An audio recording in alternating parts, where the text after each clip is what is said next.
Mais um episódio do Pode Protagonizar agora com essa pessoa maravilhosa que eu amo, que eu sou fã. E se você também é fã do Michael Jackson, com certeza dispensa apresentações. Rodrigo Teaser está aqui para contar a história de vida dele, que eu sei um pouco e eu tenho certeza que você vai se emocionar.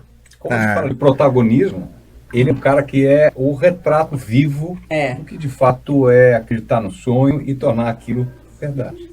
Vamos voltar no tempo, né? Um pouco do que a gente conversou. Quando que começou a sua ideia de falar assim, vovô, minha vida agora vai ser Michael Jackson?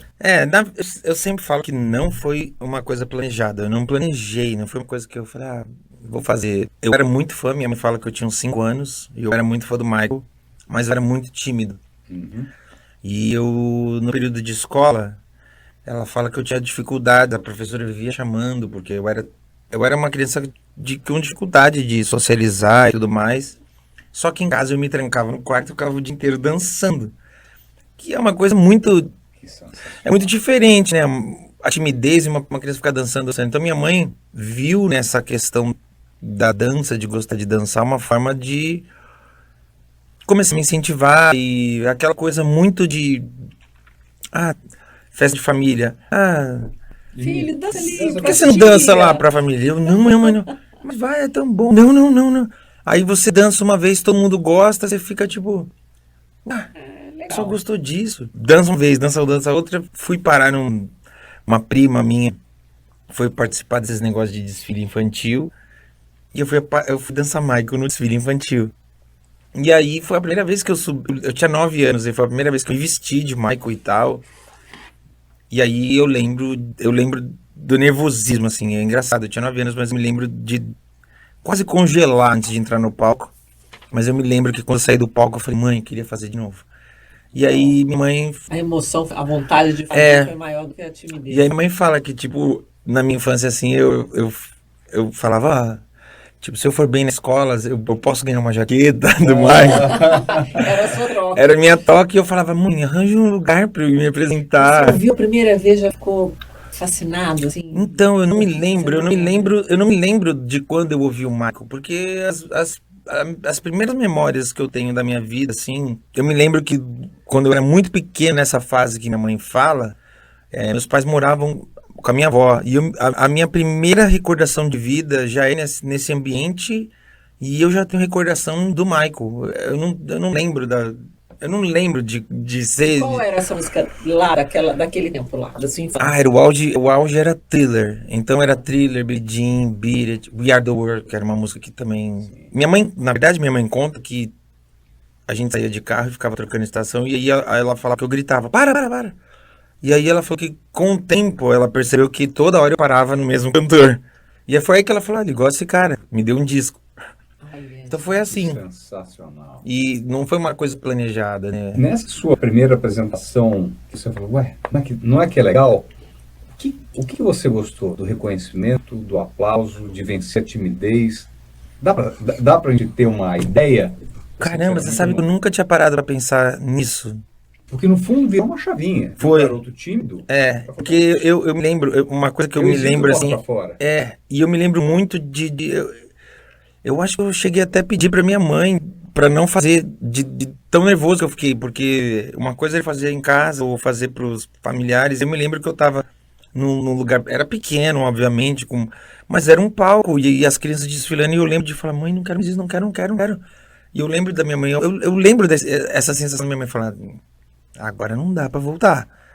E aí eu acho que vencer a timidez pra mim nessa hora foi a coisa que me fez tipo, porque quando você...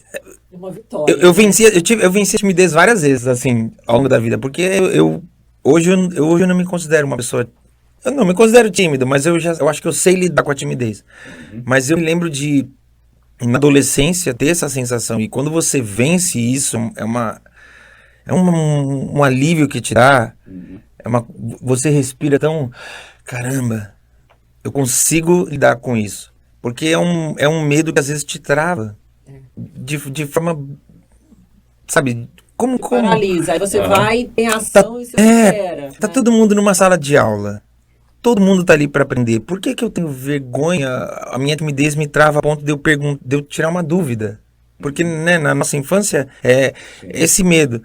Depois a gente, quando tá mais velho, assim, na adolescência ainda, você tem medo de dar uma ideia. E aí, acho que todo mundo que é tímido já passou por isso de falar, eu não vou dar essa ideia. Aí alguém dá e todo mundo fala, uau, alguém que você fala, era a minha ideia. E aí você fala, cara, então quando você vence, eu acho que lá atrás, na primeira vez que eu fiz, foi isso. De falar, meu Deus, deu certo. E depois eu fui dando com essa coisa de, eles gostaram. Uau, aplaudiram. E aí isso acaba virando, é quase um vício na vida isso. Que legal. Que você vai, São as você pequenas recompensas. e aí você estabelece um desafio um pouco maior, e aí você vence esse desafio maior e você fala, uau, até onde eu posso ir com isso? Sabe que a gente fala muito aqui de protagonismo, né? Já falamos um pouco sobre isso. Você acabou de mostrar a realização de pequenos protagonismos, né? Que são os desafios que a gente acaba tendo e a postura que a gente tem perante os desafios, mas você também falou muito de um papel importantíssimo que a gente tem na nossa vida, que é o dos nossos mentores. E sua mãe foi uma mentora. Não, Poderia total. falar, hoje até falando, não, Rodrigo, para com essa bobagem e tal. Não, total. Eu sempre falo que a minha família foi incrível, porque a gente está falando de anos 90, então, quando eu fui me apresentar, eu quis as roupas, e eu quis aquilo que o Michael tinha no olho, que eu falava, que o Michael tem negócio no olho? E meus pais podiam falar, não, você tem, sei lá, 11 anos, quando maquiou, não, você não vai maquiar o rosto com 11 anos. E nunca viram isso um problema, entenderam que isso era uma questão de uma expressão artística e sempre incentivaram. E era uma hora, era muito legal, porque assim, eu cresci com a minha avó e com a minha tia, irmã da minha mãe, que não estão mais aqui, mas era um momento que eu lembro que juntava a família inteira. Uma roupa nova, e a família inteira ajudava a fazer roupa nova e tal. E elas faziam. Porque o Michael ele tem uma coisa assim, uma memória que hoje eu entendo que é uma memória afetiva que eu tenho da minha infância, porque o Michael tem roupas que eu não sei de onde eram tiradas aquelas ideias, mas eram muito autorais. Né? E aí tem uma mistura de militar com espacial e tudo mais, e às vezes às vezes não, né? Você não acha aquilo. Então eu lembro de ir com a minha mãe com foto do Michael na 25 de março e ficar garimpando coisas, sabe? E era uma diversão pra mim. Ficava tipo 4, 5 horas andando que nem condenado. E aí a gente achava as peças e às vezes tinha que montar essas peças, que a costureira fazia uma parte. E aí eu me lembro, essa é uma memória afetiva que eu guardo com muito carinho, assim, de ver tipo minha mãe e minha tia lá. E aí Você tem essas roupinhas ainda? Alguns acessórios eu guardo até hoje. Que sensacional. A roupa em si eu não guardo.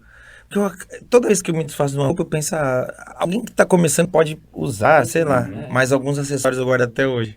Agora, gente, quero começar a costurar um pouquinho a sua história. Começou ali e tal, e depois? Como que foi, assim, para chegar onde você chegou hoje? Antes de eu entender que isso realmente podia ser uma profissão, que isso poderia ser importante para outras pessoas, eu achava que eu vou fazer isso até onde der.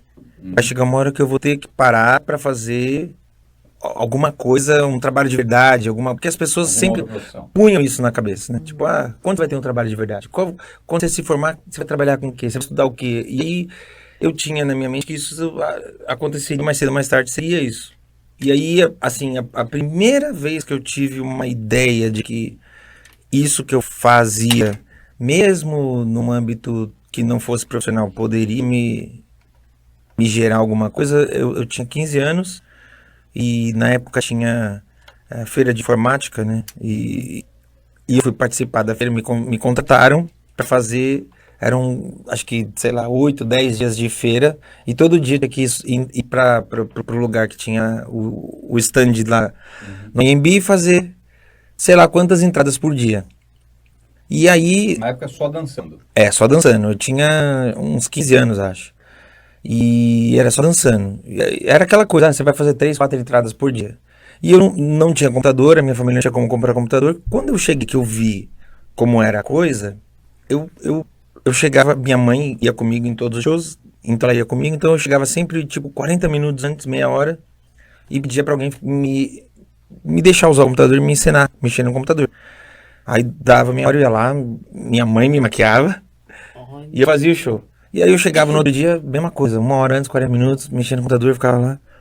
E eu acho que isso chamou a atenção da pessoa que era dona dessa marca de computador. E aí quando acabou, no último dia, ela virou pra mim e falou, você quer o cachê ou você quer um computador? E aí eu nunca vou esquecer, que eu ficava tipo... Eu ficava na minha cabeça, eu ficava tipo... Porque, tipo, meu cachê não comprava um computador. Imagina, anos 90 era muito caro. E eu ficava... mais... Ela falou, mas... Ela, não, você quer o cachê ou o computador? Eu falei, não, eu quero um computador. Então a sensação de você chegar em casa e poder proporcionar, tipo, ó... Que não era meu, era da minha família, da minha casa. Então, nós temos um computador. Graças ao meu Meu trabalho. trabalho. Porque eu fui lá e eu dancei. E, tipo, é uma coisa que eu até então achava que, que legal que apareceu já isso. Foi a sua primeira conquista, assim, Foi. material. Pra mim, isso. eu guardo isso com muito carinho, porque essa sensação de você poder chegar e falar, não temos, agora nós temos, porque eu fui lá e me apresentei, isso foi um negócio que, Maravilhoso. pra mim, mudou totalmente a visão do que eu fazia. Quer dizer, dos 9 aos 15 anos foi Dos 5. Dos Não, 9, a primeira vez que eu... é. Foi 9. a primeira apresentação. A 2015 foram 6 anos de muito aprimoramento, como te brinquei, de afiar o machado. Mas eu ainda enxergava como uma coisa... Eu sempre fui meio... Eu tinha que ter roupa o mais parecida possível, eu tentava dançar o mais parecido possível, mas ainda era uma coisa que eu via do... Ok, eu tô brincando, mas ainda é uma diversão. Nessa hora que eu falei, uau. Do primeiro para o segundo cachê, né, quando aconteceu o segundo, assim, já começou... A virar mais profissional. Não. Demorou. Demorou. Eu lembro que, tipo assim, eu fiquei feliz da vida, meu Deus, olha um computador e tal. E aí, ainda época de né, colegial e tal, e ainda fazia muita apresentação, amostras de dança, aonde me chamavam eu ia. E aí eu ficava, caramba, eu acho que então eu tive sorte, talvez não receba de novo e tal. E aí eu lembro que na época podia ter showmícios, né? Acho que era showmício que chamavam. E aí me chamaram. E aí também, mas isso aconteceu tipo, eu não tenho certeza agora, mas acho que foi tipo 2, 3 anos depois. Que eu fiquei tipo, caramba. E aí eu já fui lidar com uma outra situação que também foi uma escola pra mim, porque eu tinha que apresentar alguma coisa que tivesse começo, meio e fim. Então não era uma coisa de eu ir lá e fazer 2, 3 músicas soltas. Entrava, faz uma música, sai, é outra música. Então Dançando ainda, dançando e cantando. era dançando. E aí... Mas eu já tinha começado a fazer aula de canto. Mas eu achava que o canto, pra mim, era uma coisa que eu queria cantar. Mas eu não achava que era pra cantar Michael. Eu não cantava Michael, eu só dublava. Mas foi uma coisa que, além de eu ter que entender que eu tinha que fazer alguma coisa que tivesse começo, meio e fim, eu tinha que lidar com a ideia também, que no começo foi difícil pra mim, mas depois eu aprendi, que aquelas pessoas não estavam lá pra me ver. Porque é um showmício, normalmente tinha um artista famoso no final da coisa, e eu tava ali junto com um monte de outras atrações para esquentar o público para esse show, que eu, antes do artista famoso chegar, sempre via o candidato, falava lá, aquelas coisas todas. Então, as pessoas não estavam lá para mim ver, eu tinha que convencer essas pessoas de que eu merecia a atenção delas. Então, eu lembro de no começo, sofrer com isso. Porque eu chegava e eu falava, as pessoas não estão me vendo, elas não estão me percebendo. E aí eu vou trocar essa roupa, vou trocar essa música. Aí outro dia eu falava, não funcionou.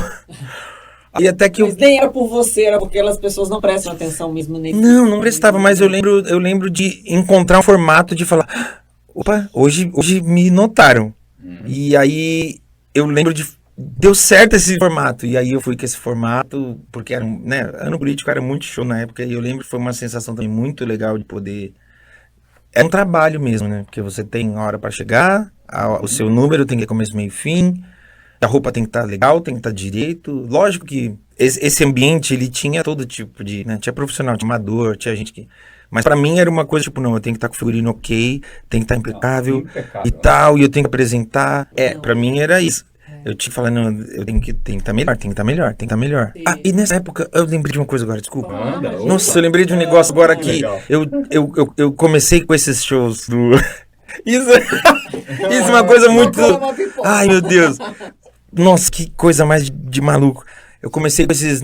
Nessa época dos shows para comício, eu comecei com isso e eu fiquei com essa mania durante anos. Todo show, eu dava nota. Eu dava uma nota, tipo... Como foi a minha apresentação, como tava o meu figurino, como o público reagiu, eu dava nota pra tudo. Depois eu pensava, esses últimos eu tô com uma média baixa. Ai, esses daqui eu tô com uma média boa, porque eu realmente Você falava... perguntava pra alguém também ou só você? Não, é uma coisa muito da minha cabeça, não sei, eu não lembro agora qual critério eu tinha, mas eu tinha um caderninho e eu ia botando. Aí chegou uma hora que eu acho que eu me libertei disso daí, que eu falei, não, eu não posso, eu o resto da vida. Aí você já estava lá com seus 18. Tô com 18, é. E aí já é momento de escolher profissão, carreira, né? Sim. Enquanto que acho que tem uma passagem na tua mensagem de vida que eu acho que é muito poderosa. Só eu como pipoca nesse podcast. Eu vou comentar. E a gente fala de protagonismo. Protagonismo sem sonho, ou sonho sem protagonismo, é difícil você desconectar uma coisa da outra. Sim. Você foi lá, teve um sonho, você foi protagonista de si mesmo, você teve os seus mentores, a sua mãe, a sua família que te ajudaram, mas principalmente você não desistiu. Né? Muitas das pessoas não realizam. Teve muitos motivos que eu sei, você vai contar. Né? Tiveram muitos motivos. Assim, tem muita gente que não encontra o sucesso, que desistem antes. Certo? E eu acho que você tem uma mensagem super, super legal de falar, cara, quantos não você teve até fechar, enfim, até lotar, enfim, casas de espetáculos, os maiores de São Paulo e do Rio, de fazer Rock in Rio, Nova York, Dubai, né? Aliás, tem coisas que super engraçadas que a gente vai falar aqui de gente que, enfim, dá uma pílula aqui, né, que num dos shows que ele fazia ainda, como cover, ele não cantava, os críticos de plantão, que eu vou falar um pouco aqui, falam assim, hoje você não cantou tão bem, só que era o Michael Jackson cantando. Ele só aconteceu dubava. Isso. E que dividiu o palco com Ivete, com Cláudia Leite, com Seu Jorge, fez Rock in Rio, que de fato, assim, isso de fato é um protagonismo, icônico, né? E abriu portas globais, né? Estados Unidos, Europa, Oriente Médio, Dubai, portas aí também se abrindo em Japão e tal, mas principalmente porque você não desistiu. De todos os apoios, mas você não desistiu. A primeira, mas eu pensei várias vezes em desistir. Na adolescência eu quase desisti, porque antes não falava bullying, né? Não existia. Mas quando os outros meninos sabiam que eu dançava, que eu me maquiava e tal, era um negócio realmente que era muito difícil de lidar. Porque eram agressões físicas e aí, quando você apanha na escola, não hoje, né? Não sei, mas na época, escola do estado, quando você apanha, se você reclama e esses caras que te batem são punidos, você apanha mais. Então era um negócio que você tinha que ter um jogo de cintura, você tinha que ter uma malandragem de escapar. É muito diferente de hoje e outras. Eu imagino que não deve ser diferente, mas foi uma coisa que eu pensei, eu vou ter que parar. Eu pensava, será que eu vou ter que parar para não sofrer isso mais? Mas eu falava, não dá, não tem como parar de fazer isso, porque era uma coisa que realmente eu me sentia vivo fazendo isso. E eu me sentia como, eu não sou mais um nesse lugar. Então, a primeira vez que eu quis desistir foi por conta disso, mas eu não desisti. E aí, quando chegou nos 18, que aí é aquela coisa, a família, né? A família não, mas os familiares, os amigos, fica essa cobrança. E aí? E a minha família, de novo, foi incrível, porque eles chegaram pra mim e falaram, e aí? E eu falei, olha, eu quero fazer isso dar certo. Eu não sei como, mas eu acho que é porque eles me amam demais e confiavam muito em mim, porque eu me lembro de falar pra minha mãe, da minha mãe falar, tá, e qual é o plano B? E eu lembro do dia que eu falei pra minha mãe, eu não vou ter plano B. Isso é maravilhoso. O meu plano B é eu fazer o plano A dar certo, porque se o plano A não der certo, eu não tenho pra que tá vivo aqui. E a minha mãe não questionou nada. Minha mãe e meu pai falaram, então tá bom. E aí é um negócio que a minha família faz toda a diferença, porque eu não sou de uma família com grandes condições. A minha irmã começou a trabalhar com 15 anos e a minha família entendeu que isso era importante pra mim. Então eu ajudava da forma que eu podia, quando eu podia. Eu tentava ser um cara que contribuía para casa. Então, Muitas vezes zombavam, porque eu era o cara que ficava com o meu material embaixo do braço batendo nos lugares tentando vender show, mas para contribuir para casa, eu limpava a casa. Uhum. Eu falava, mãe, eu vou limpar a casa. Então a galera zombava, porque falava, meu, você é o empregado da casa? Eu não sou empregado da casa, mas eu não estou contribuindo financeiramente, eu tenho que contribuir, porque a casa é é a primeira sociedade que a gente conhece, é a casa. E aí é a forma que eu tinha como contribuir. E aí minha mãe, meu pai, minha avó, minha irmã, que é mais nova, todo mundo entendia a importância disso. E eu não sei como, não sei no que eles acreditavam. Rodrigo, é interessante, cara, é lindo isso, porque no fundo tinha vários predicados, vários elementos para não dar certo. Sim. Né? E você não ouviu isso, Não. você não deu valor a isso. E você teve apoio incondicional da família, e família é um trade-off, é uma troca, né? Sim. Você acha que se a sua família tivesse dado alguma coisa assim, contra você, falasse, deixa pra lá, então? Ou o desejo, você sente como isso assim, eu vou insistir, Eu acho que eu insistiria, mas eu sei que a gente passou por situações que se a minha família falasse, você precisa dar um tempo disso para trabalhar. Eu acho que eu teria feito isso, porque a minha família sempre foi muito unida. Então, da mesma forma que eu enxergava o que eles estavam fazendo por mim, se eles precisassem que eu fizesse, eu teria parado. E não aconteceu em nenhum momento. Fora os teus investidores de sonho, né? São investidores de vida. Aí você começou a fazer o canto. Eu comecei a fazer canto com 15 anos. Primeira aula que eu tive foi com 15, aí obviamente que você vai mudando de professor e vai aprendendo coisas novas e tal, mas era uma coisa muito que eu pensava, tipo, um dia eu quero cantar, quero ser cantor. Mas eu não chegava a cantar Michael como uma coisa viável. Até porque as pessoas falavam, não, cantar Michael não é pra cantar Michael. E eu falava, é verdade. Porque tem isso, né? Você escuta muitas vezes e você fala, tá bom, verdade, né? Cantar Michael. Então, não vou cantar Michael. Pessoas te colocam como se você não fosse capaz de fazer. E hoje você tem, eu que já fui no seu show, tive um privilégio maravilhoso, o seu timbre de voz é muito semelhante. Impressionante. É impressionante. Assim, impressionante. Eu não tive oportunidade de nenhum show do Michael, mas assim, e até é uma coisa, porque ele é uma pessoa, assim, é um artista admirável em todos os fatores, em tudo, né? Um artista completo. Mas antes eu não tinha tanta ligação, assim, eu olhava, mas depois eu comecei a ver, eu falei, cara, eu fiquei muito apaixonado pelo trabalho dele, e quando a gente se conheceu, mais ainda, porque eu fui no show, aí eu vi outras coisas, então, assim, o seu timbre, você é uma coisa assim, quando você fala agora dos seus 5 anos, até agora, a gente olha e fala assim, era pra você fazer isso. Porque você faz com muita naturalidade, e o talento é isso, né? O que a gente faz com tanta naturalidade que a gente acha que não é, né? Não é uma coisa, uma bênção divina, né? Se você fizer o que você ama, não é trabalho, dizem, né? É trabalho, mas é que você se diverte. Hoje, tipo, você se escuta e fala, cara, tá parecendo.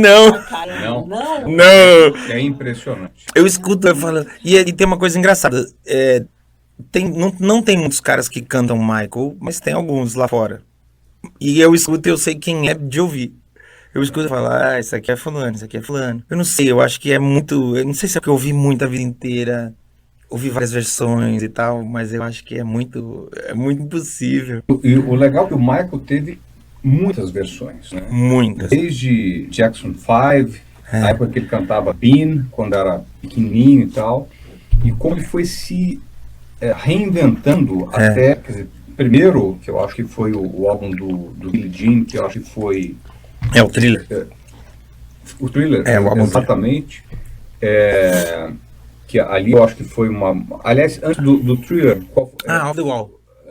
Que já ganhou o Grammy ali. Off the Wall foi o... Não os 6 ou 9, sei lá, 8 Grammys que ganhou com o Thriller. Mas ele começou a se pensar como artista de uma forma extremamente diferente. Exatamente. Isso ele falou assim, e aí ele produzia, ele pensava na roupa, figurino, ele pensava em toda a jornada que ele queria com aquele álbum, a mensagem, a concepção. Por isso que ele tinha um espaçamento entre um álbum e outro, e ele ia tentando ser cada vez melhor ou diferente do anterior, né? Inclusive acabou exagerando a questão da fisionomia, né? Que foi mudando, E você vai vendo uma evolução artística descomunal, né? E eu acho que uma das importantes viradas que ele deu para toda a indústria, que foi uma virada de página realmente impressionante, que você fala assim, antes e depois de Michael Jackson, foi a partir dos clipes longos que ele passou a fazer, que eram histórias que contavam a música. E ele chama os melhores, né, produtores, Quincy Jones, etc. Todo mundo esperava o lançamento do filme. Como de trabalhar com cineastas. Exatamente. Porque Quincy Jones para música, cineastas super importantes para produzir o clipe como se fosse um super longa-metragem, uma tremenda qualidade, e aí colocando figurino, coreografia, etc., além da própria música. Né? Sim. E você chegou a ter contato com pessoas bem próximas a ele, né? Sim. Com o coreógrafo, com o guitarrista, com o co-diretor musical, que era backing vocal dele também. Já pude falar algumas vezes com algumas pessoas da família. Uau! Para quem não sabe, o coreógrafo do Michael, que ficou 23 anos com o Michael, Lavelle Smith, ele achou o teaser tão impressionante que veio para o Brasil para conhecer, acabou dirigindo ele, se tornando amigo. Imagina, cara, quem é teu coreógrafo? O coreógrafo do Michael, por 23 anos com ele. Aí a sua ficha caiu. Ali eu entendi que, de alguma forma, o que eu fazia, lógico, né, que de onde a gente parou na história para esse ponto, aconteceu muita coisa, mas ali eu entendi que tudo que eu estudei durante a minha vida, tudo que eu enxergava como importante, realmente era, porque às vezes a gente se pega sem dormir por conta de um detalhe que as pessoas falam, isso é um detalhe, isso é besteira, isso é um detalhe. E foi justamente a riqueza de detalhes que fez com que ele falasse, peraí, são muitos detalhes que você colocou no palco. Porque são detalhes no arranjo, são detalhes de figurino, coreográficos, efeitos. E aí foi isso que chamou a atenção. Ele falou, mas quem produziu isso? E na época eu falei, foi a minha mulher. E aí foi muito engraçado esse diálogo, que ele ficava, não, quem produziu de verdade, quem fez? Eu falava, não, foi minha mulher. E ele ficava, não, vocês tiveram a ideia, idealizaram, e alguém... Aí foi quando eu falei, olha, no Brasil, se você quiser, você pode convencer alguém. Se você tiver a sorte de convencer alguém para produzir, você vai conseguir. Senão você tem que produzir. E eu lembro de falar para ele, eu falei, olha, eu sei todos os parafusos que vão no meu cenário, eu sei tudo, porque eu mandei construir esse cenário e foi eu, meu pai, minha mãe e minha esposa que pintamos. Caramba, então eu sei tudo desse cenário. Eu sei quantas luvas, quantos cintos, quantas máscaras, quantos chapéus, eu sei o rider de luz, eu sei tudo. Aí ele falou, não, então eu tenho que fazer parte disso. Então foi aí que ele veio ele ia só me dirigir. Porque o nosso coreógrafo chama Lurian Cortez, e ele falou, cara, suas coreografias já estão muito corretas. Ele fez ajustes finos, assim, sabe? Ele fez com a gente um laboratório, que era o laboratório que o Michael fazia com os bailarinos, que eu não fazia ideia, que pra gente foi muito valioso. Nossa, e aí ele fez esses ajustes finos e tal, e aí ele falou, olha, posso te perguntar uma coisa? Desde que o Michael se foi, eu nunca mais subi num palco. Você se importa de eu subir com você? E tipo, eu nunca na vida ia esperar isso. Porque eu falava, nunca eu vou propor uma coisa dessa. Ele vai falar, quem você pensa que é? E aí, quando ele me fez a pergunta, eu chorava muito. No dia que ele subiu, porque eu falava, caramba, meu, sabe? Tipo, porque a vida inteira eu sabia quem era esse cara. Esse cara, literal, ele fez as turnês com os irmãos. Na primeira vez que o Michael sobe solo num palco, esse cara tá do lado dele. E segue até o fim. Então, a vida inteira eu vi esse cara do lado do Michael. E é um cara que, obviamente, ganhou o respeito que ganhou por coreografar o Michael, mas ele coreografou Ricky Martin, Rihanna, Beyoncé, Usher. Esse menino Diana... não é fraco, não, gente. Não, ele não é, né? E aí, de repente, eu olhava pra ele e falava, cara, ele tá aqui. Então é uma sensação... Vou trazer uma reflexão. Beyoncé, Rihanna, Usher convidaram ele. Ele te convidou. Uau. É diferente. Isso é protagonismo. Uau, nunca tinha pensado.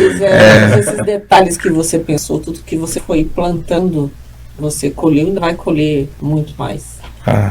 Quando que de repente começou a história de show, fala, putz, já com 18, cara, negociando com a família, segura a bronca aí que já vai dar. Eu comecei a fazer festas, pequenas festas, particulares e corporativo, coisas pequenas. Já em show, formato o show mesmo. Não, era eu, o CDzinho, e aí eu sempre recorria a um amigo para me ajudar e me ajudar a trocar roupa. Eu tinha amigos incríveis que amavam o Michael, a gente se conheceu porque a gente era fã do Michael.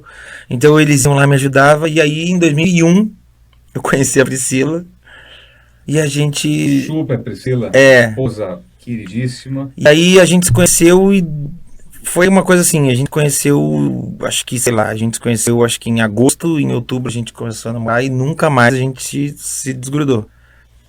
E aí... O legal também foi esse encontro, mas a gente fala já. É porque eu estava de Michael e ele estava de Marilyn Monroe. E não é um encontro muito convencional.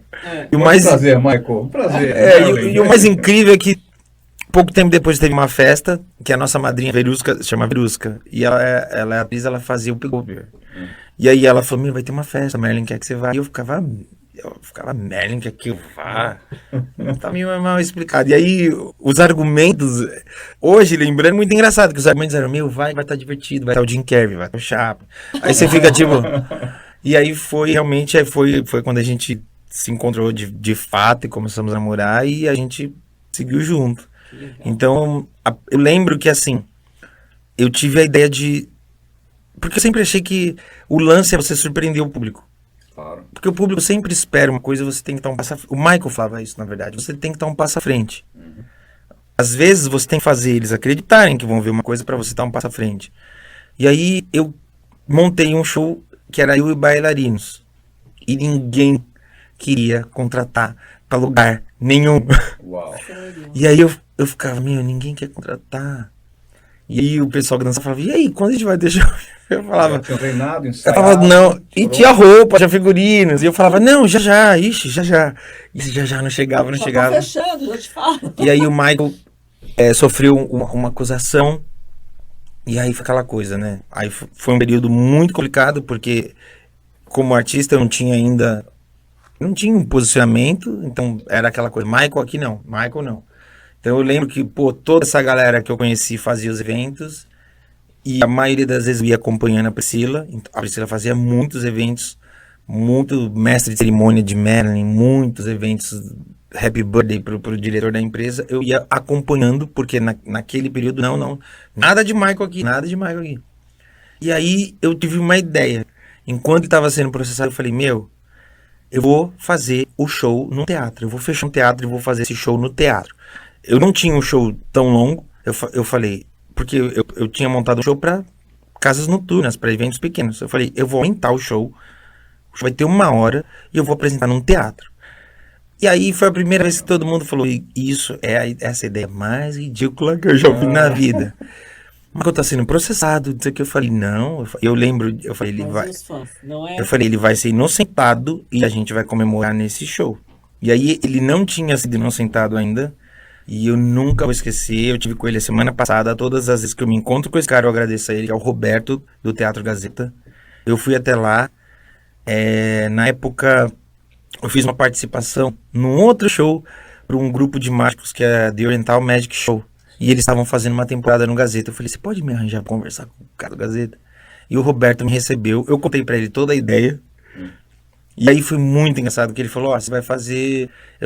Ele tinha várias peças em cartaz, ele falou, eu tenho quarta-feira, e é um dia ruim, que é futebol. Eu falei, não tem problema, eu pego a quarta-feira. Meu Deus! E aí eu nunca vou esquecer, porque isso foi, sei lá, em maio, e aí o Michael em julho foi inocentado, e a gente fez o show em agosto. A gente ficou divulgando, e a divulgação, eu lembro que era assim, eu fui pedir ajuda para amigos e tal, pra pôr lambi-lambi, né, porque a cidade podia ter lambi-lambi. Aí eu lembro da primeira vez que eu vi um lambi-lambi, eu falei...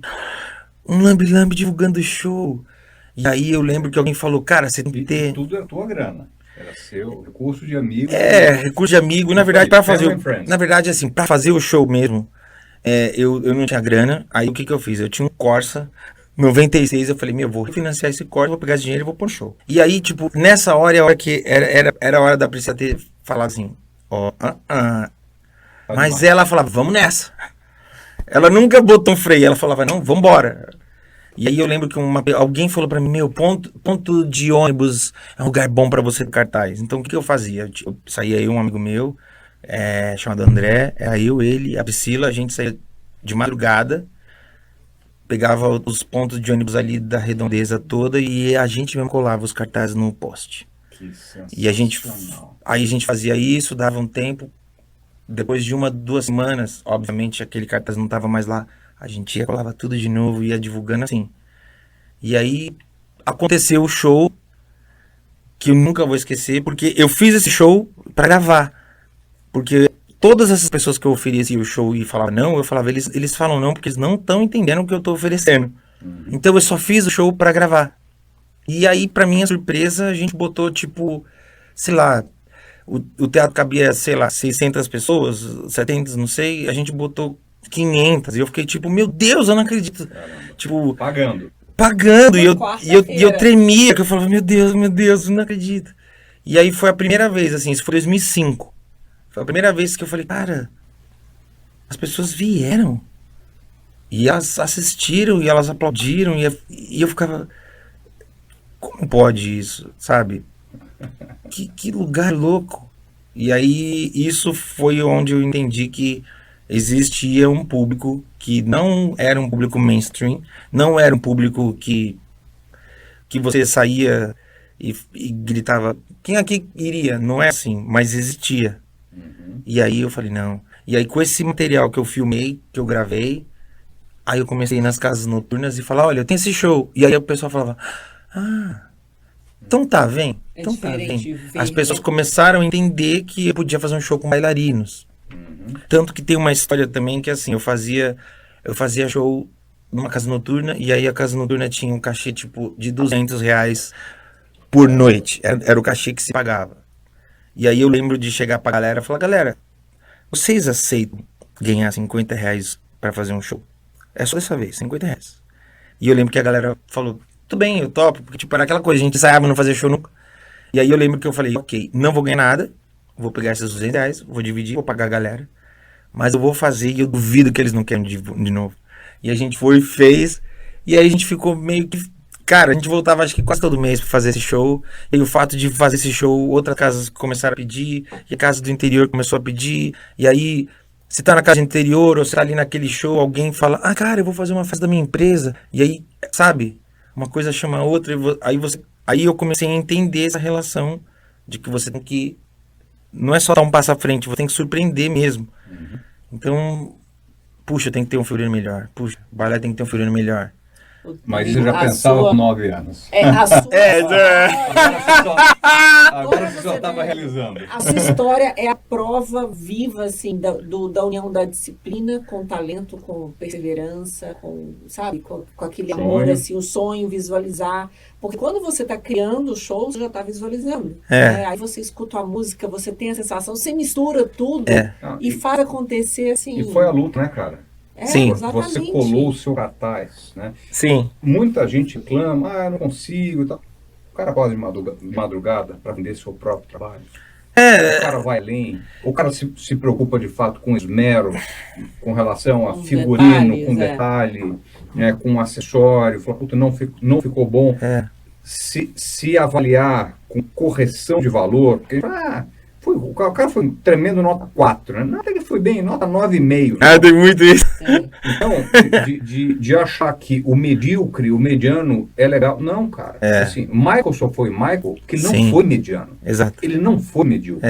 Você se consagrou da forma como você se consagrou, que você não se conformou em ser mediano, em ser medíocre. Seja único, né? Você se tornou a maior referência, dando show fora do país, média de 80 shows por ano. Tem muito artista consagrado que não faz metade disso. Reconhecido internacionalmente, quer dizer, cativo o cara que faz Rock in Rio, enfim, que tem o coreógrafo do Michael, o braço direito do Michael, querendo ser o seu coach e não o inverso. Cara, então, que isso sirva de lição para aqueles que não que não acreditam, que não querem. Vários amigos, assim, dessa profissão, ao longo dos anos, eles foram ficando, porque é aquela coisa, quando você monta um show assim, às vezes às vezes a pessoa não quer te pagar.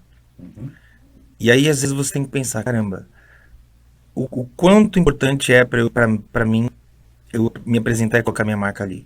O quanto importante pode ser para que essas pessoas vejam que isso existe. E às vezes a pessoa fala, não, se não pagar, não tô lá. E aí eu sempre, toda vez que alguém... Porque assim, é muito engraçado. Hoje, vem um monte de tributo perguntar coisas para mim. De vários tipos, e inclusive lá de fora, gente de lá de fora que faz Elvis, Sinatra. As pessoas vêm perguntar, e eu sempre falo, gente, tem show que a gente ganha dinheiro, tem show que a gente ganha prestígio, e tem show que a gente só se diverte. É bom quando a gente consegue se divertir ganhando prestígio, ganhando dinheiro. Mas tem show que a gente não vai ganhar. Mas se você conseguir se divertir, não foi em vão. O pior de tudo é se você ganhar dinheiro e não se divertir, porque também você não vai estar indo para um bom lugar. Mas não espere que todo show te dê tudo. Porque nem sempre dá. Se for pegar um momento da sua vida, assim, que você fala que foi o mais difícil, assim, daquela virada, qual foi? Foi quando o Michael se foi. Porque quando ele se foi, a gente... Não, tem mais, foi 2009. 2009, Nossa Senhora. E aí, quando ele se foi... Porque assim, ele foi inocentado, aí passou aquele período de, o Michael é maluco, o Michael é maluco, o Michael é maluco. E de repente, no final de 2008, a internet começou a trazer uma onda diferente de percepção do Michael. E aí no começo de 2009 ele anunciou o retorno, né, que era o show de despedida. E aí a gente vivendo aquela ansiedade, e pela primeira vez um show dele sendo produzido com internet, rede social, então saíam notícias toda semana, informações toda semana, e a gente acompanhando aquilo. E aí a gente comprou ingressos, porque os ingressos, a coisa mais barata para ver o show dele eram os ingressos, o mais caro era a passagem e hospedagem e tudo mais. E aí eu e a Priscila, a gente compra ingressos junto com um grupo de amigos, a gente conseguiu comprar para 8 e 10 de setembro. E aí a gente estava naquela correria que a gente falava, a gente tem que agora batalhar, porque a gente tem que ter grana para pagar documentação, a viagem e tudo mais. E a gente correndo, e a gente falava, não quero saber. Se chegar a hora não der o dinheiro, a gente vai meter carro, a gente vai fazer empréstimo, a gente não vai perder essa chance. E ele se foi. Quando ele se foi, para mim foi um momento muito complicado de entender o que eu fazia. Porque eu me sentia mal. Eu já tinha shows fechados e eu não queria fazer. Eu me sentia, tipo, prostituindo a obra dele. Eu não queria fazer aquilo. E aí, a Priscila sempre esteve comigo, sempre me ajudou. Mas eu era o cara que, às vezes, a maioria das vezes, eu que atendia, mandava e-mail e tal. E aí, nesse dia que o Michael se foi, eu comecei a receber ligação de um monte de programa de TV, gente que tinha negado espaço para mim várias vezes, querendo que eu fosse, e eu não quis. E aí eu lembro de desligar e falar, eu não quero mais. E eu peguei todos os meus figurinos, joguei no chão e eu comecei a tacar álcool, que eu ia botar fogo. E a pessoa falou, o que você tá fazendo? Eu falei, eu vou queimar, eu nunca mais vou me vestir de Michael, não vou mais fazer isso na minha vida. E aí ela falou, não, calma, não é assim. Eu atendo, eu respondo, eu falo. Priscila, maravilhosa, beijo pra você, viu? E aí foi quando ela assumiu, assim, de começar a responder, porque eu me sentia muito mal. Nos primeiros shows, eu lembro que assim, o Michael foi numa quinta e eu já tinha um show fechado num domingo, para um clube do Banco do Brasil, aquela coisa de festa de família, um monte de criança. E eu sempre fiz a apresentação e a galera gostava, mas era aquela coisa, uau, bacana. A primeira vez que eu subi no palco depois que o Michael se foi, eu já percebi que foi diferente. E eu lembro que eu voltava, eu sempre troquei de roupa. O Michael nunca fez Beat It com a roupa de Thriller, nunca fez Billie Jean com a roupa de Smooth Criminal. Então eu sempre fiz igual, eu não mexo. Eu sempre achei desrespeito. E aí cada vez que eu me trocar, eu chorava. E a Priscila me secava, os olhos falavam, volta. E eu voltava. E voltava, queria chorar, ela falava, volta. E aí você fala, caramba, existe um porquê de eu estar aqui. E acabou o show, formou aquela fila gigante, que é uma coisa que nunca tinha acontecido, de ter uma fila gigante. E eu fiquei tirando foto. Depois de, sei lá, 20 minutos, uma criança veio e me abraçou. E eu falei, quem vai tirar foto? Aí ele falou, não, ninguém, eu só precisava te abraçar. Puta. E aí eu falei, tipo, cara, será que existe esse lugar pra mim? Porque o Michael, ele é tão grande, ele é tão forte, ele é tão suficiente. será que existe esse lugar? É um faz de conta é um faz de conta. Será que existe esse lugar? E aí eu comecei a interagir muito na internet. Tipo, muito. E a coisa que eu mais fazia era tentar falar alguma palavra de conforto para os fãs do Michael. E às vezes eu percebia que eu tava chorando muito, tentando confortar alguém. Que tava chorando também. Que às vezes eu falava, eu nem sei se eu visse. O conforto que você dava para os outros era o conforto que você também se dava. E aí eu falava, caramba, fazendo isso para essas pessoas eu tô começando a me sentir melhor. Porque no começo eu me senti muito perdido. Tanto que, assim, uma coisa que eu falei, enquanto ele não for velado, eu não vou dar entrevista, não quero aparecer. Enquanto ele não for velado e a gente souber que acabou, porque o Michael se foi e começou uma série de, não, ele não se foi, não, isso é um golpe, não, ele vai voltar, vai ter um anúncio. E isso... Eu nem vou falar minha opinião aqui, isso na época era um negócio que eu ficava tipo, não. E aí eu falei, enquanto ele não for velado e publicamente tiver um ponto final, eu não vou fazer TV, eu não vou fazer nada.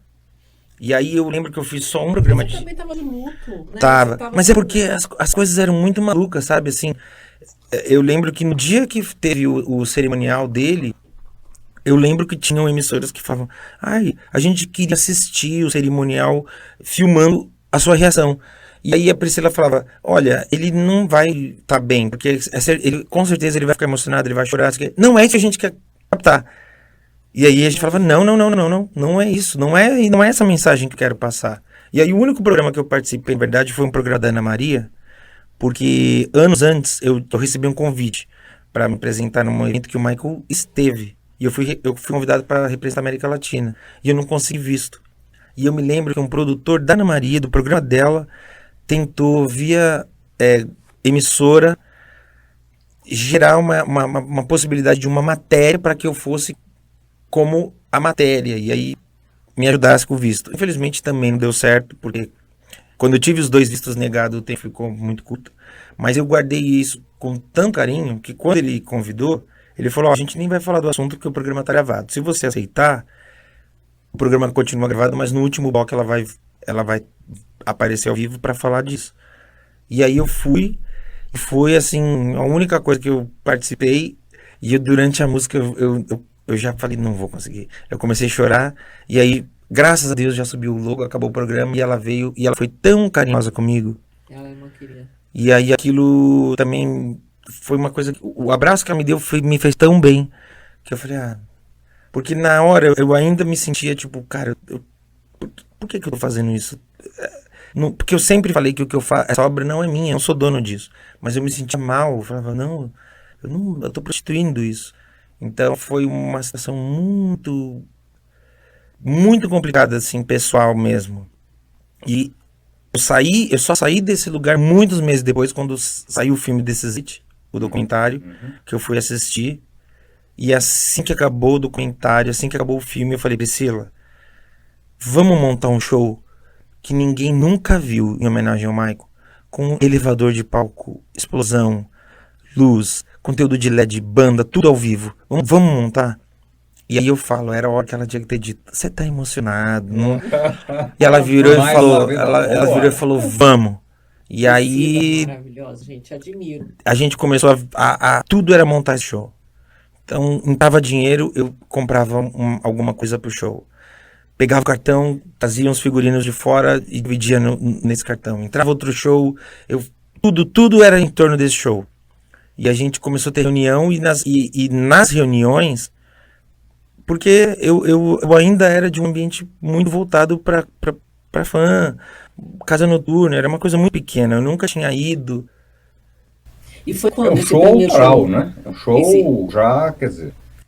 Foi uma estrutura, não autoral. Sim, mas já... Você demorou quanto tempo para preparar e quando foi o primeiro? A gente ficou de 2010 até 2012. E aí eu lembro que, tipo assim, em 2011 surgiu uma oportunidade.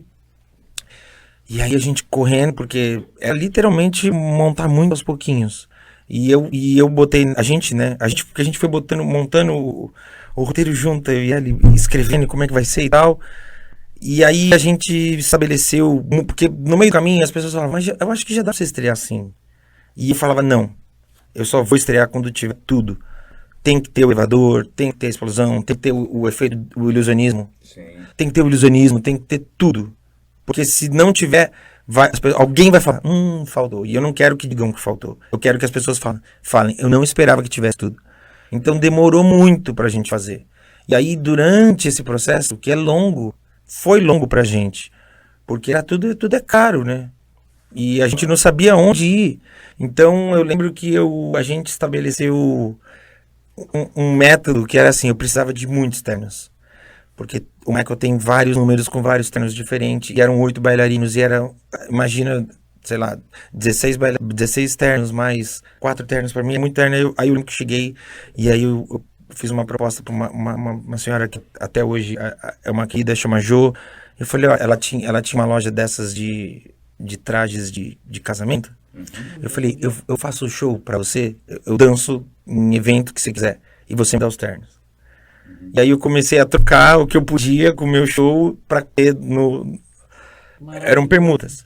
Mas tem coisas que não tem como trocar. Claro. Cenário, elevador. Agora, E a estreia foi quando? Assim? A estreia foi... Esse período você ficou 2 anos e É. a Tudo estreia pronto, foi fala, bom, quando? estamos prontos agora. Qual foi o primeiro?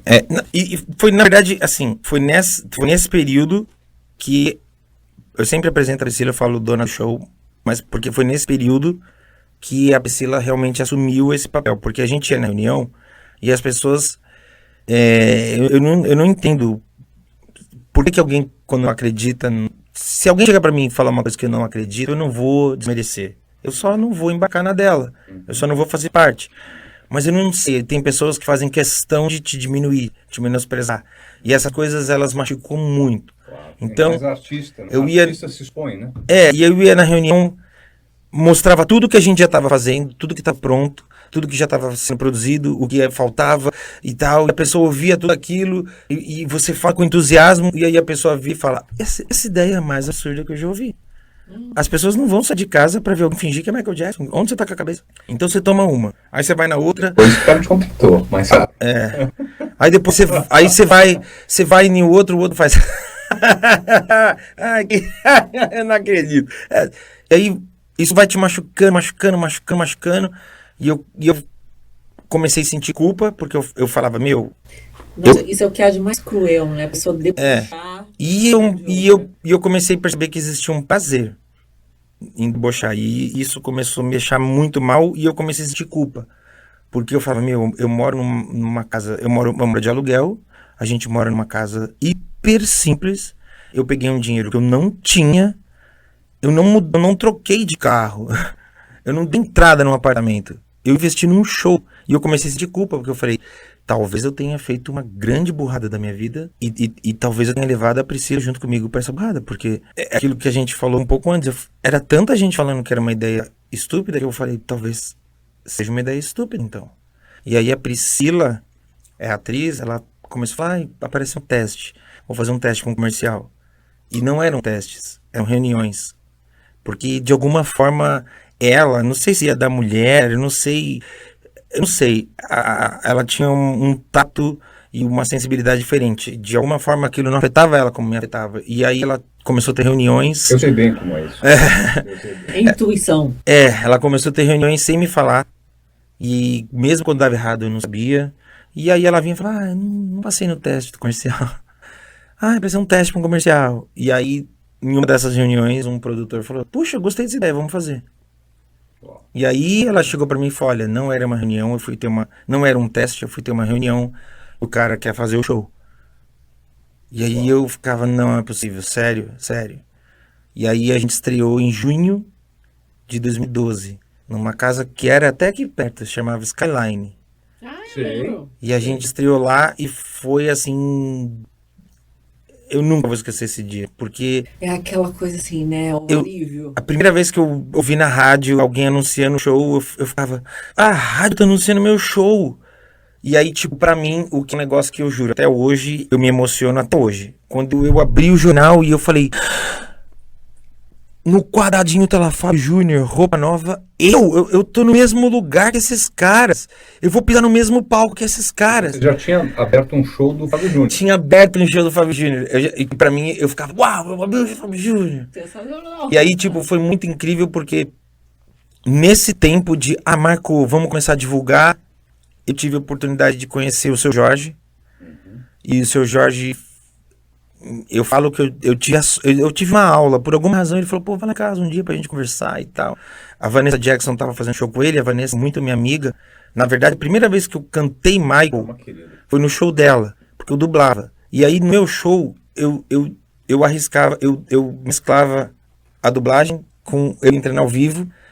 E aí um dia... Canta, bicho, aí, né? Não, ali, pelo amor de Deus, Vanessa, a mente dela deve ser uma prateleira que ela escolhe o que ela vai fazer com a voz, porque não sei. E aí eu dublava. E ela me convidou pra dançar no show dela. E aí um dia ela me convidou pra dançar no show, a Priscila chegou e falou, você sabe que o Rodrigo canta? É que ele tem vergonha. E ela ficou quieta. Na hora do show, aí teve a passagem de som, eu passei com a irmã dela. Na hora do show, sem avisar, sem falar nada, ela falou, tô sabendo que tem uma pessoa aqui que canta Michael e não canta, tem vergonha. Ele vai cantar agora. Nossa, e aí, arma na cabeça. era o teatro do Memorial da América Latina esgotado pra ver ela. Ela teve esse gesto com uma generosidade, você ceder seu palco pra outra pessoa que nunca tinha feito isso. E aí eu cantei Human Nature com a Francine, que é a irmã dela. E eu lembro assim, eu tenho um vídeo disso. Eu lembro de eu sair eu saí da coxa assim.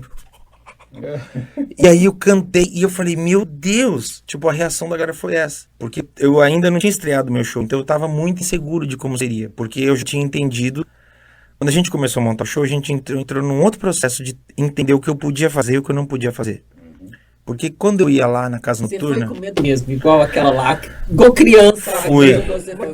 Fui com medo, fui tremendo, porque eu nunca tinha cantado, embora eu já soubesse que o nosso show, a gente... Isso aconteceu, sei lá, 2010, 2011. Eu só fui estrear o show cantando 2012. Mas eu já sabia que eu teria que fazer cantando, porque quando a gente começou a montar o show, a gente tem que saber o que a gente pode fazer e o que não pode. Porque não é tipo, eu posso tomar um processo. Então, a gente foi se informando muito, a gente estudou muito, sabe? A gente... Essa perfeição e aí, e aí eu fui sabendo o que eu podia fazer, o que eu podia usar, que eu não posso várias coisas, mesmo hoje, o spoiler sabe da existência do show, a gravadora sabe, mas eu não posso usar uma série de coisas porque é regra, eu não posso usar a voz dele, foto dele, vídeo dele, então eu não posso usar a voz, eu vou ter que cantar, então é um desespero. Aliás, um parênteses rápido aqui, ele foi fazer um show em Dubai, e não pediram para tirar várias fotos e tudo mais, achando... divulgação, pediram para tirar... Achando que era foto do próprio Michael. Quando chega uma notificação, a primeira coisa que acontece é o coração parar, né? Você fala, meu Deus, o que eu fiz de errado? Mas aí a gente explicou e aí eles falaram, ok, pode ir. Tá tão parecido, eu vou aproveitar que você falou da música, porque a gente tem umas perguntas chaves aqui quando a gente está encerrando o podcast, assim. Qual é a trilha sonora da sua vida? Então, já que você falou da música, ao invés de eu te perguntar o filme, eu vou te perguntar a música. Qual é a música mais marcante pra você? Desde criança, mesmo antes de eu saber o significado dessa música, é Man in the Mirror. A música que, assim, é uma música que eu não faço em todos os shows, porque é uma música que ela tem uma força tão grande que ela me tira do meu lugar de... É a música que você mais gosta de cantar, talvez não? Não. A música que eu mais gosto de cantar ficaria entre Human Nature, Rock With You, Billie Jean, porque eu gosto da reação do público. Mas Man in the Mirror é a música... tanto é que, assim, eu era criança, eu amava essa música e eu ainda não sabia o significado e tal, e eu lembro, eu falava, se algum dia eu casar, vou entrar com essa música aí. E aí... Maravilhoso, porque normalmente a nossa edição, ela pega, quando o convidado fala que a trilha sonora é aquela, então eles fazem uma edição maravilhosa. Só que aqui no caso de hoje, a nossa trilha sonora, o nosso convidado, ele mesmo vai colocar. Então eu quero saber aí, eu quero a sua voz, essa é a sua música favorita. Tá, minha favorita é essa aqui. Eu vou até falar aqui do meu. Tá. I'm gonna make a change for once in my life. It's gonna feel real good, gonna make a difference, gonna make it right. As I turn up the collar on my favorite winter coat, this wind is blowing my mind. I see the kids in the street with not enough to eat. Who am I to be blind, pretending not to see their needs? Our summer's disregard, I'm broken bottle top, and one man's soul. They follow each other, although when you know, 'cause they got nowhere to go. That's why I want them to know I'm starting to real. Man in the Mirror. Uau! Maravilhoso! E já emendando aqui. Que música impressionante. Que Já impressionante. emendando aqui, qual é o filme que marcou a sua vida? Caramba. Você deu o porquê da música. Puxa, você sabe que eu não sei. Toda vez que alguém me pergunta de filme, me vem na cabeça o filme Armageddon. Eu assisti 1 bilhão de vezes aquele filme. Eu fui no cinema ver aquele filme, acho que 5 vezes. Aí depois eu aluguei 1 milhão de vezes. Depois, quando saiu o home video, eu comprei aquele negócio. Eu não sei, eu acho que... Ali tem Jornada do Herói. Tem a jornada... E tem uma coisa, tipo... Eu não sei, assim... Eu me pergunto muito... Eu tenho certeza que existem pessoas que estariam dispostas a dar a vida pela humanidade e pelo coletivo, mas eu me pergunto muito como essas pessoas fariam isso, como elas seriam recebidas. Porque às vezes eu penso que o que o artista faz em diferentes escalas é doar o que ele é. Tipo, eu falo que... Hoje eu falo que o show não é meu. O show tem vida própria, eu não sei explicar esse negócio. Porque quando acabou aquele show da Skyline, eu achei que eu não faria. Eu achei que eu faria uma vez por ano, durante 3 anos. E talvez, com muita sorte, eu faria, sei lá, Rio de Janeiro.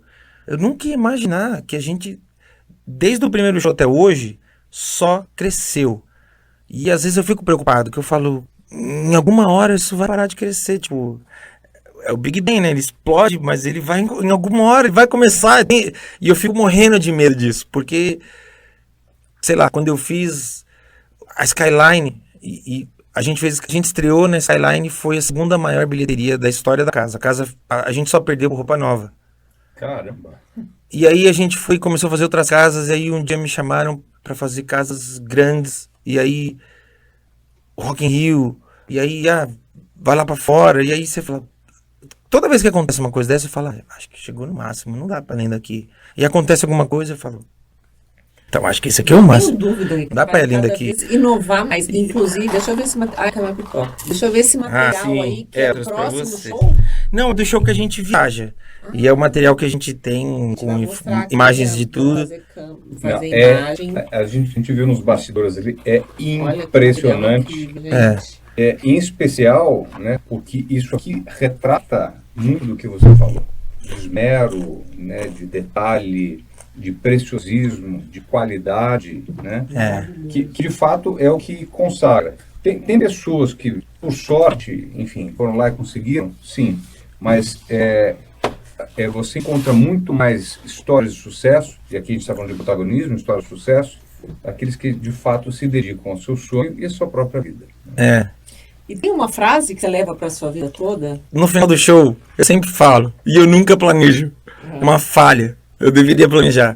E quando a gente fez o primeiro show da vida no Gazeta, lá em 2005, eu na hora de me despedir da galera, eu falei, galera, a gente nunca sabe pra onde a gente vai, mas a gente nunca deve esquecer de onde a gente veio. E toda hora, essa frase, ela faz muito sentido pra mim. E o ano passado, quando a gente fez o show da Broadway, pra mim foi um negócio muito absurdo. Muito absurdo. Porque, como eu falei, eu fui convidado para fazer o show pro Michael e não me deram visto. E essa teria sido a minha chance de conhecer o Michael, porque eu ia representar a América Latina e ninguém foi para representar, mas o cara que imita o Michael, que estava lá representando os Estados Unidos, o que estava representando na Europa e o que estava representando a Ásia, e estiveram lá, eles conheceram o Michael. Então essa foi a minha chance e eu não pude ir. E isso foi em 2002. O evento aconteceu no Webster Hall de Nova York em 2002 e eu não fui. E eu fiz um show meu na Broadway, no Palladium Theater, em 2022. E aí, a ficha só caiu um dia antes, né? Na Times Square. E a ficha só caiu um dia antes. Eu falei, Priscila, A gente tá aqui, cara. A gente tá aqui. 20 anos. Eu falei, aí ela também falou, meu Deus, verdade, deu certo, tal. E aí no show, de novo, eu não planejei, mas no show, antes de me despedir, eu falei, quem aqui tem sonho? E aí todo mundo levantou a mão. E aí eu falei, quanto tempo vocês estão dispostos a esperar e batalhar para que o sonho realize? E aí, pessoal, porque, o show do Michael virou o quê? E aí eu lembro da reação das pessoas que eu falei, gente, há 20 anos atrás eu recebi um convite, eu não pude vir. E a maior parte desses 20 anos eu achei que isso nunca ia acontecer. Mas quis a vida que 20 anos depois eu viesse. E eu não sou uma parte de um evento. É o meu show, com o meu nome. Eu esperei 20 anos. E deu certo. Então, se você tem um sonho, passou 2, 3, 5. Se você acredita, você vai até o fim. Porque você não tem outro caminho. Você só pode fazer isso dar certo. Se você acredita, você não tem outro caminho. Nem plano B. Não pode ter plano B. E aí eu tava lá e eu falei, deu certo. E eu tava lá na Broadway, na presença e companhia do coreógrafo, da guitarrista e do co-diretor musical e backing vocal. Que assim, quando acabou o show, eu acho que eu fiquei chorando, acho que uns 15 minutos. E a Priscila veio, meu irmão veio, e eu não conseguia parar de chorar. E esses caras vieram pra falar, olha, a gente tá aqui com você e tal. E aí você fala, caramba, eu nunca imaginei que eu estaria na Broadway com um monte de brasileiros, porque normalmente é o caminho reverso, a gente vai lá, pega um show e copia aqui. Não, a gente fez o contrário, foi pra lá com 20 brasileiros e era todo mundo, era eu, era a banda, era a técnica, era hold, todo mundo brasileiro. E os caras lá assistindo, falando, uau. E isso me abriu portas, porque isso que me fez ir pra Ásia, me fez ir pra Dubai, e depois de Dubai, a gente teve um convite maluco. A gente fez um show no Catar, pra Copa, pra FIFA. A gente abriu o palco. A gente foi o primeiro show. Porque em anos de Copa tem o FIFA Fan Fest. E são 7 palcos pelo mundo. E o palco que eles falam que é o original, porque é o país sede. Eu não sei como, mas a vida é louca mesmo. E ela te presenteia, cara. E a gente foi para lá. A gente foi o primeiro show do FIFA Fan Fest Catar.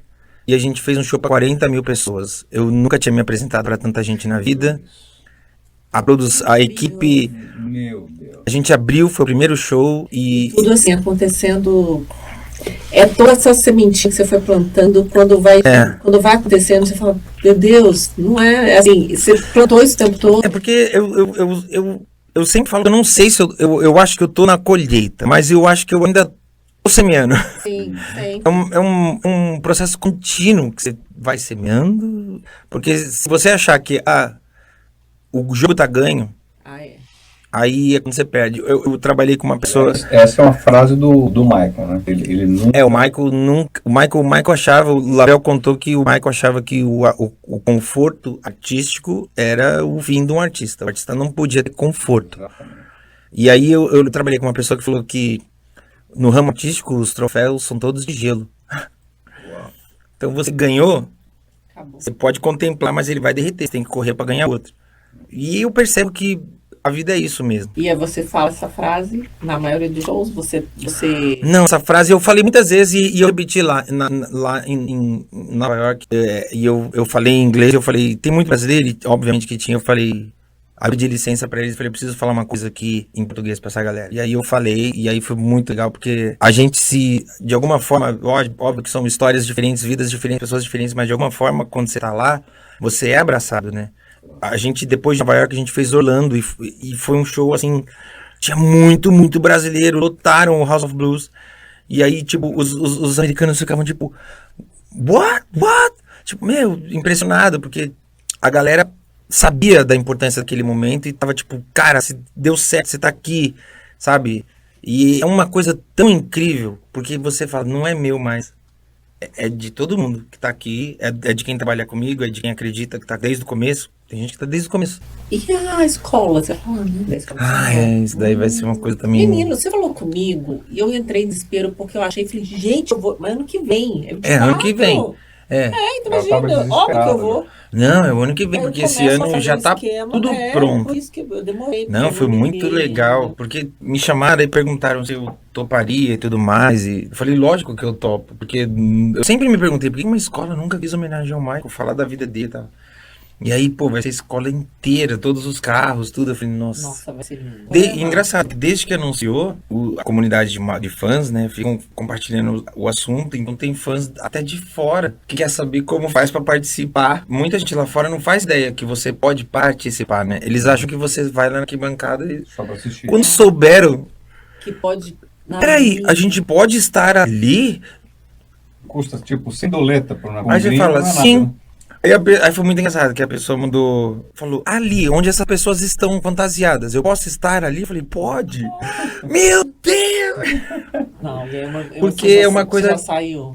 tão Não, legal, eu imagino, porque todo fã que quiser, porque normalmente o fã fica no lugar muito de espectador. O carnaval vai propiciar que o fã esteja fazendo parte da coisa. Eu acho que vai ser muito legal. Tem fotos aqui que assim, é difícil imaginar que não seja o Michael. A tua fisionomia, cara, é muito parecida. O que é legal ver no show, que dá pra ver tudo com muita perfeição, mas aqui na foto, você fala, cara, eu não sei se aqui é o Michael mesmo, se é você. Maravilhosa a sua frase.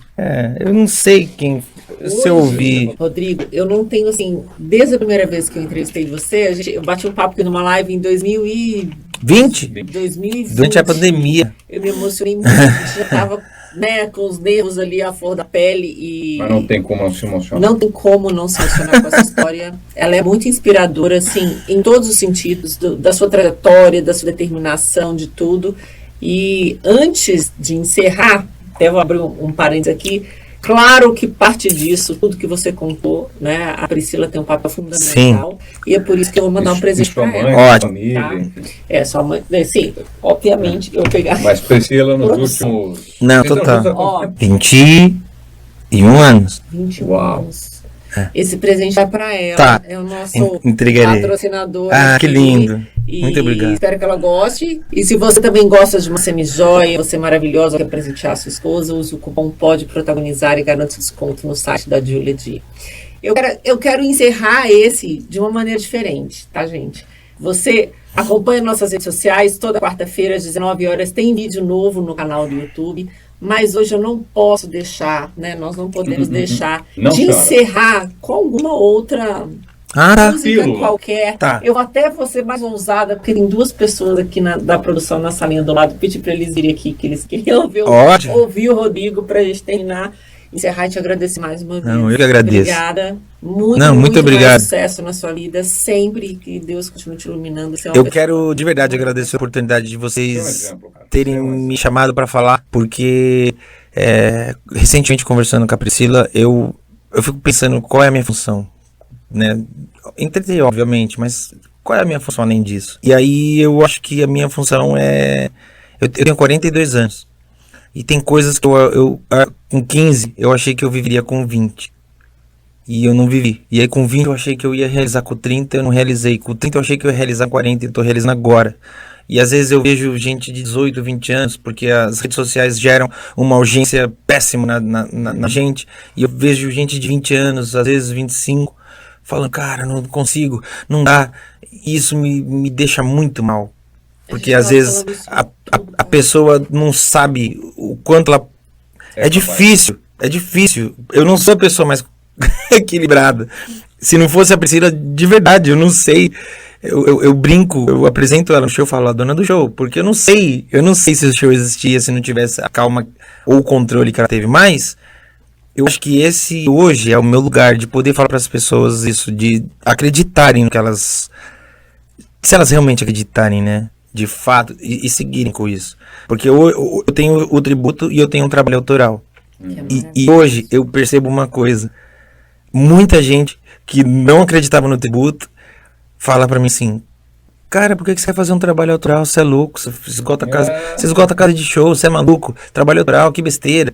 Cara, daí eu percebo a mesma coisa que aconteceu lá atrás, agora acontece com o autoral. E aí às vezes, outro dia uma pessoa, né, um programador de rádio falou, mas cara, por que você vai insistir com isso? Mais não do que eu recebi com o tributo e aonde ele foi, eu tô acostumado.